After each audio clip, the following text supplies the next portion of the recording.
Hey guys, how you doing? This is Mango etc. I'm here today to bring the review for Dragon Ball Super episode 33. So we start off with Goku versus Botamo, and unfortunately this was a gag fight, and I don't really understand why they had to do it, but this is what it was. It was basically Goku complaining about like he can't fight properly because he ate too much food, so he spends most of the time running about trying to digest this food so he can fight properly. And once things get serious, he basically wins by ring out. He picks Botamo up and throws him out the ring, and that's the end of the fight. So like I said, like, I don't understand why they had to do it.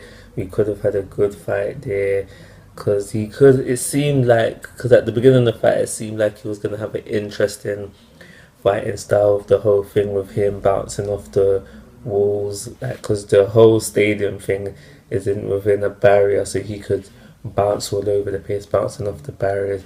And the whole bit where we had Goku punching him and it seemed like the punches wasn't working, he could have had an interesting fighting style, but no, this turned out to be a gag fight with Goku easily defeating him.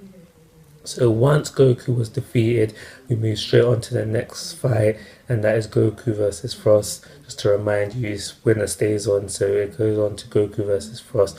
Now, Frost is actually the opposite of Frieza. It looks like we're going for a lot of opposites with this other universe, but Frost is the opposite of Frieza.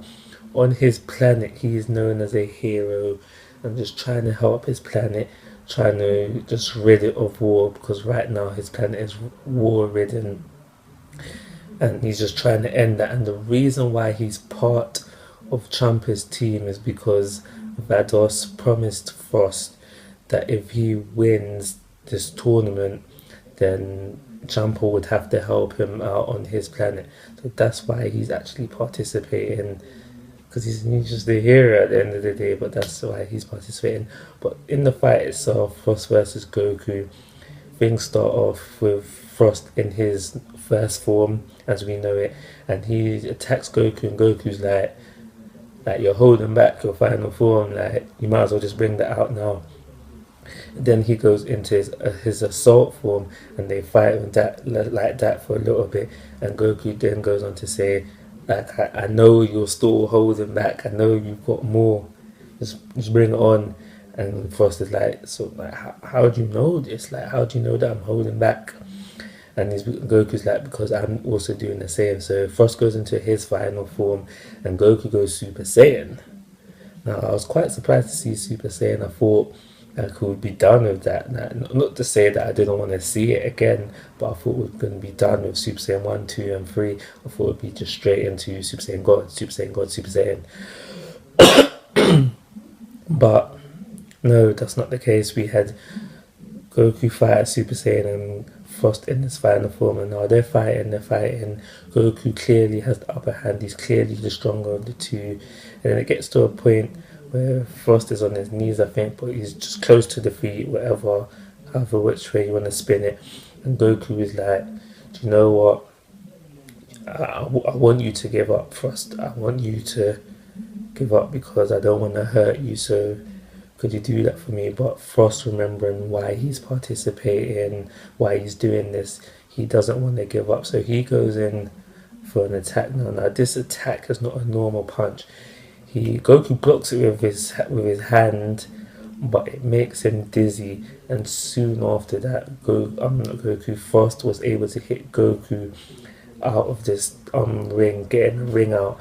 Now this is clearly goes back to what Whis was reminding us earlier in the Revival of F arc or the Revival of F movie. I'll just remind you in case you've forgotten. Whis said Goku gets too cocky and sometimes underestimates his opponents. This is exactly what he did here. He realized that he could beat Frost, so therefore he was underestimating him, got cocky, and look what happened, ring out.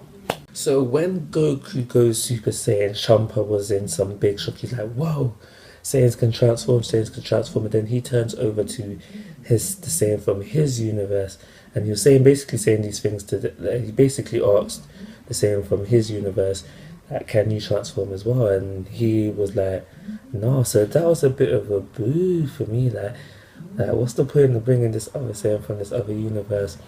You can't transform. Like that was a bit of a boo for me. But now that Goku is defeated, who do you think they are going to bring in next? Now I'm going to go with Piccolo.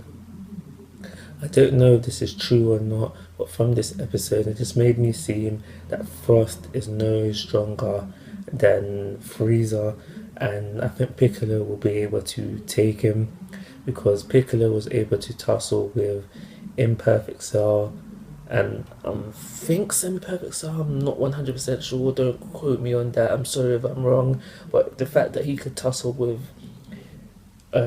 Imperfect Cell, and I think Imperfect Cell was stronger than Final Form Frieza, that should mean that Piccolo should be able to beat Frost if that is everything that I said is correct. So yeah, I think we're going to throw in Piccolo next, say Vegeta for some second to last, and obviously the one to finish off with Monokata. But yeah, that's everything to happen in the episode. It was an alright episode, but I'm still just going to give it the average 3. Like always, guys, I'm asking for your thoughts and opinions. If you haven't already, please subscribe to my YouTube channel. Most importantly, take care, have a nice day.